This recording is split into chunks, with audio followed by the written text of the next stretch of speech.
what's up, everybody? It's Eric McLeod here for LowBlowRadio podcast. That's just me here tonight, but we still wanted to give you a little bit of a blow-by-blow kind of review style of AEW Dynamite since all the big stuff that happened last week. We still wanted to, keep up with the momentum of everything that AEW has been doing. So, I guess I'd like to at least touch on Kenny being on Impact on Tuesday, which was a fantastic thing I think AEW is doing. I think it's very cool to see them obviously working with Impact, even in these sort of subtle ways. They did a great job, even if it was just to draw more eyes and views to Impact. It certainly did that, and showing this kind of working relationship, I'm all for that. So great that they were able to pull that off so well. But yeah, back to the AEW Dynamite. We kicked off with the Young Bucks versus TH2, kind of that old school AEW Dynamite tag team opener that we've been accustomed to previous in the years. Or in the year here in AEW, but no, fantastic opener from these two.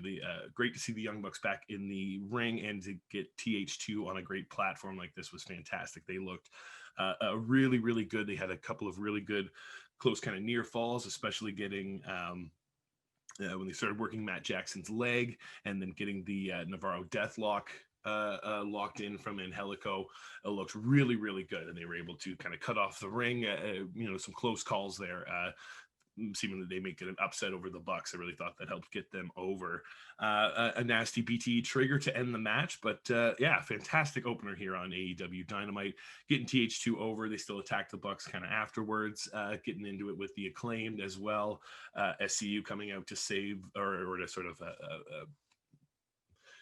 scold them and sort of scare them off kind of thing. So you can kind of see where the direction is kind of going there. We'll probably get an SCU Acclaimed match coming up soon, which I'm all for, because the Acclaimed have been doing a great job on Dark. So I think moving them over to Dynamite is going to be fantastic. Max Caster does he just has so much charisma. I can't wait to see him more so on the main roster.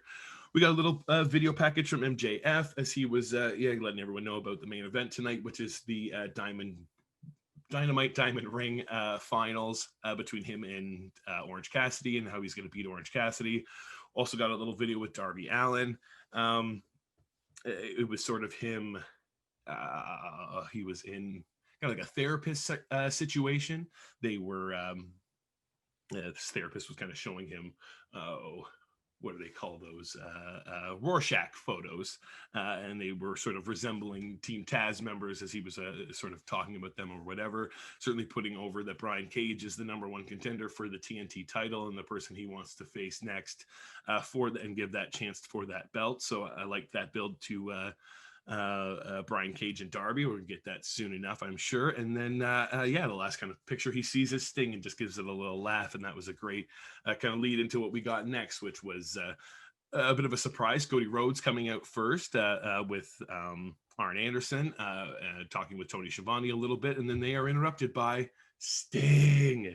Fantastic here. Sting showing a little bit more, not just like stoicness a little bit at first, but then breaking a little bit, doing the woos, and really drinking in that crowd response, having a little bit with Arn Anderson there. Oh, wow, what a heartfelt moment with him and Tony Schiavone, giving him a big hug, saying it's been so long since he's heard him say his name, wants to hear him say it again. Just all kinds of a great promo from Sting here. He was fantastic on the mic again, and great to see him back in the ring. It felt more like WCW Sting than the Sting we got in WWE, so I'm all for that. I'm going to say I'll admit that I didn't watch a ton of TNA Sting stuff. I've certainly seen clips and it was fantastic, but for me, someone who was way more into the old WCW Sting, and then kind of waiting for that to reemerge somewhere else, this was fantastic for me. So I really enjoyed that, getting into it with Cody as well, and shouting at Darby Allin. So certainly showing where his presence is going to be, at least going forward somewhat. But I guess Sting puts it best when he said the only thing that's for sure about Sting is nothing is for sure. So we'll definitely see as the road moves on, but he is committed to being here in AEW, and I was all for that. That was fantastic to hear. Second match was the Varsity Blondes taking on FTR. Varsity Blondes, newly formed team, especially with the name. It's been Griff Garrison and Brian Pillman Jr. They have been teaming on Dark for a little bit without the name, but more recently been named as the Varsity Blondes, getting their biggest win, I'd say, over two Dark Order members, which was Colt Cabana and Alex Reynolds on Dark this week, which was, a huge upset and a big win for them as a solidified team here. Griff Garrison was doing a lot of singles work before then, but I certainly found some fluidity here with Brian Pillman Jr., and I'm all in on Brian Pillman Jr. I think I guess I'll get to the blow by blow of the match, but I if I have to talk about Brian Pillman a little bit, my dream team up for this kid is him with Austin Gunn. I think those two as young, second generation, third generation type guys, that it'd be perfect to team those two guys up. But anyways, back to the match.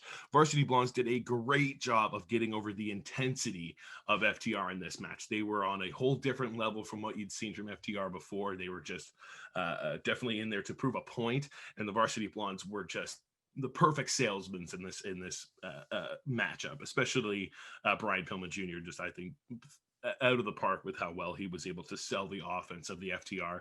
They looked fantastic in this match, really looking aggressive, on point, no kind of bullshit around anything. They were just straight into it here, and a real nasty Goodnight Express finish. So, fantastic win for them. Certainly getting the Varsity Blondes over to a certain degree, but showing a big level of intensity, and they were really good partners to have in there to get over this extra edge to the FTR. Next kind of thing was my definite favorite part of the whole night, because anything that makes me laugh is going to get me over it. I think John Silver is by far the funniest thing on AEW right now. It was a little clip with Hangman Page having a drink in the back, and it's announced that he was going to be in a 6-man tag match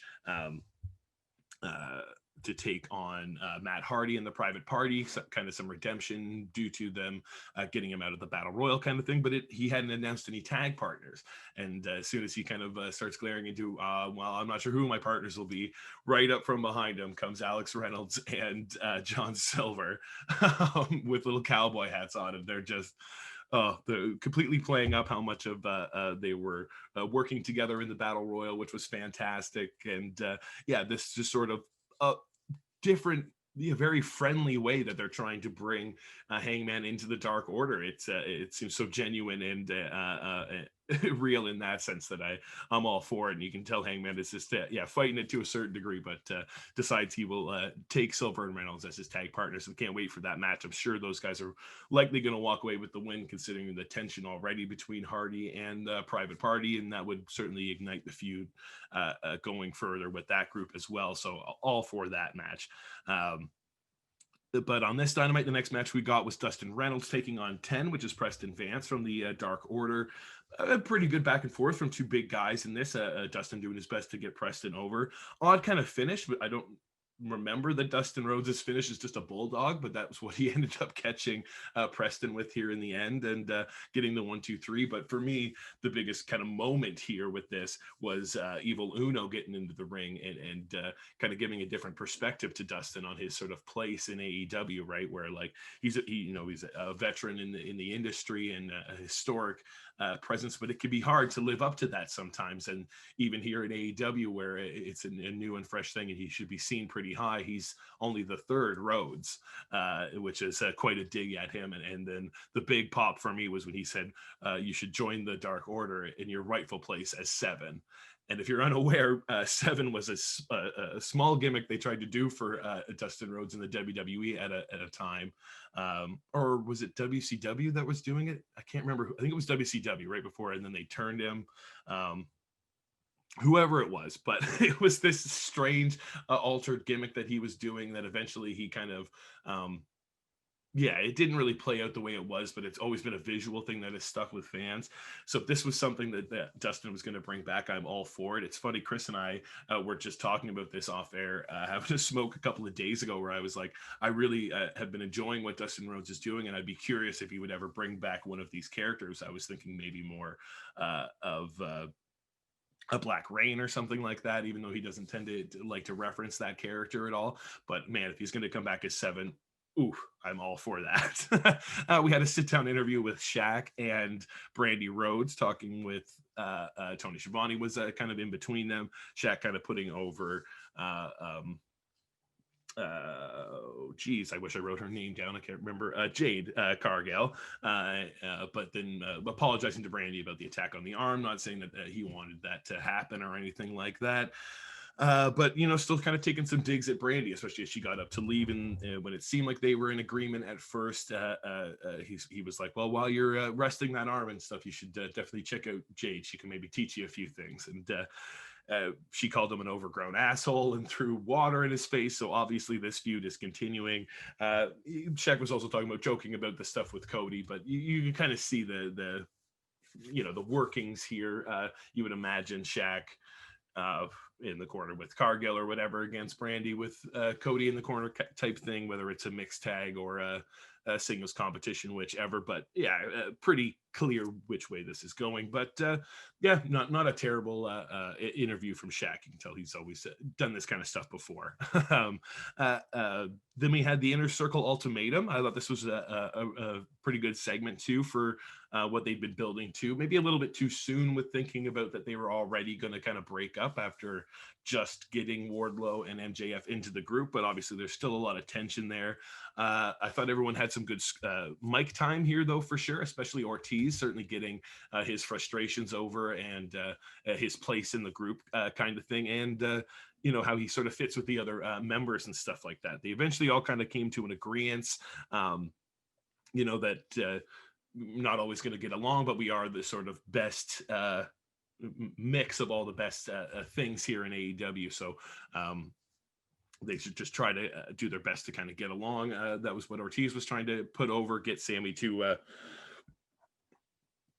they shake hands with MJF and kind of get things kind of moving forward. Jericho kind of pointing out, hey, look, we all watched the show. We saw you try to come out and throw the towel in, and you can't blame it on Sammy. And he's still trying to deflect and be like, I was just, I had sweat on my brow. That's why I had the towel. So, I mean, obviously they're not going full on with any of this breakup stuff, but they were managed to keep things together. Sammy, though, saying, hey, if anything else happens, not only saying this to MJF, but straight to Chris Jericho, I will quit the Inner Circle if any more of these kind of shenanigans take place. So certainly showing a bit more of a different side from Sammy here. So we'll see what happens going forward. Best part of this by far, though, was Wardlow and Hager, which has been the best parts of the Inner Circle lately, at least for me. Two of them staring each other down the entire time yet again. And right as they're all sort of on the same page, Hager just finally gets on the mic and says, well, I got something to ask at least. Why does this guy keep staring at me?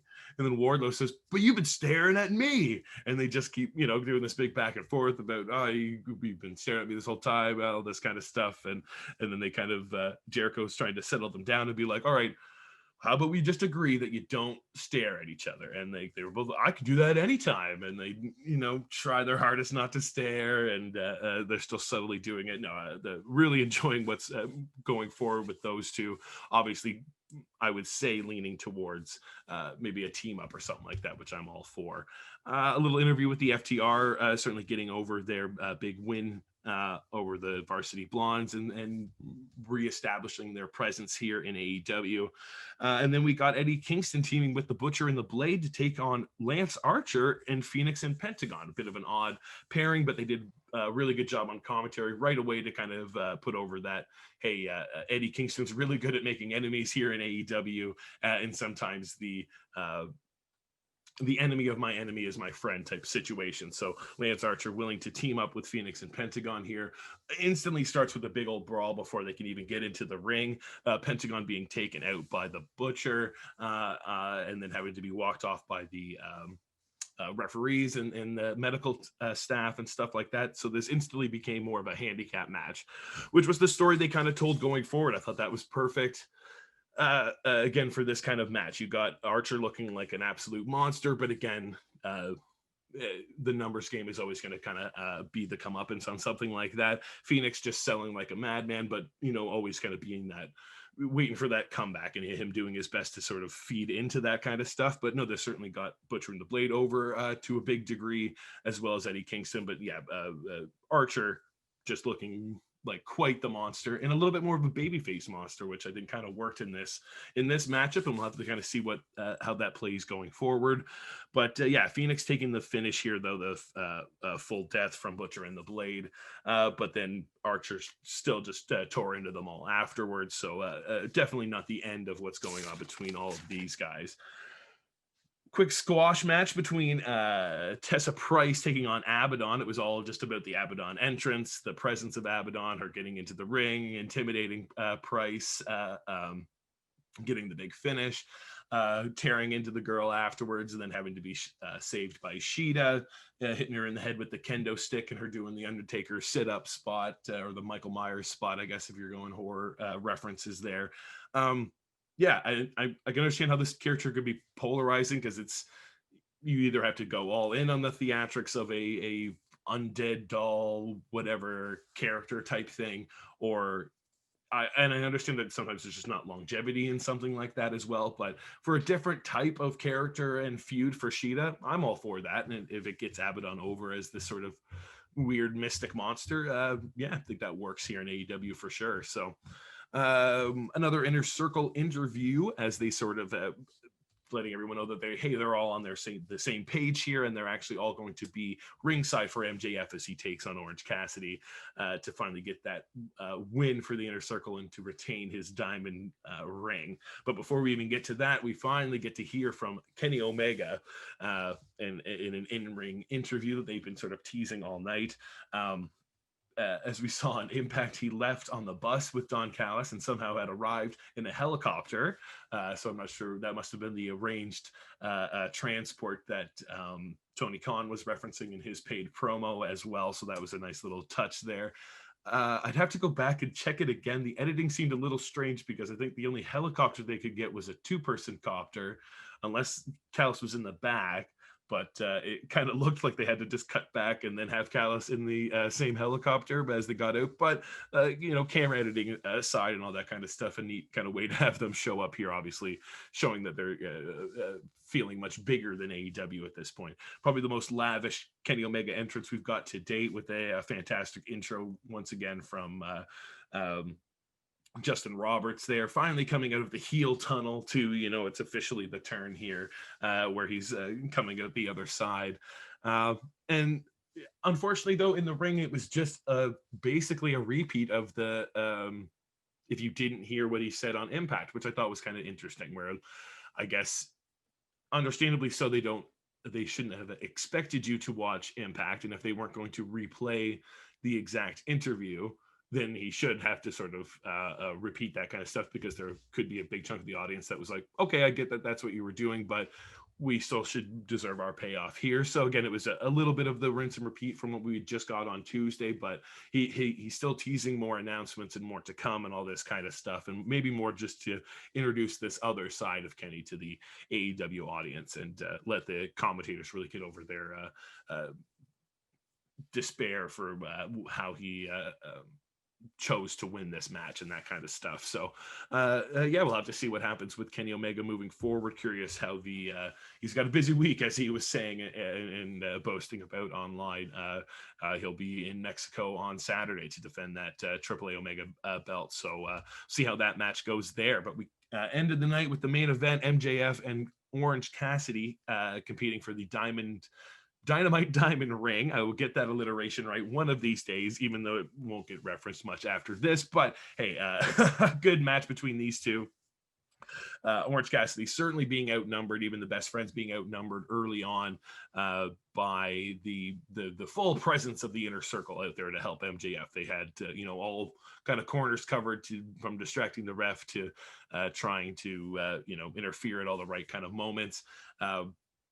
MJF really working the hand of Orange Cassidy, setting up for that Fujiwara armbar, salt to the earth finish type thing. So some interesting, fun hand spots. Like he was putting his hands in his back pockets and making them fall on them on the outside and stuff like that. That was fantastic. But my favorite spot, I'd have to say, was, again, we've seen the Guerrero spot, the fake hit, and the person going for the hit has been the one that falls to sort of make the ref think that it was that person, tossing them the chair type deal.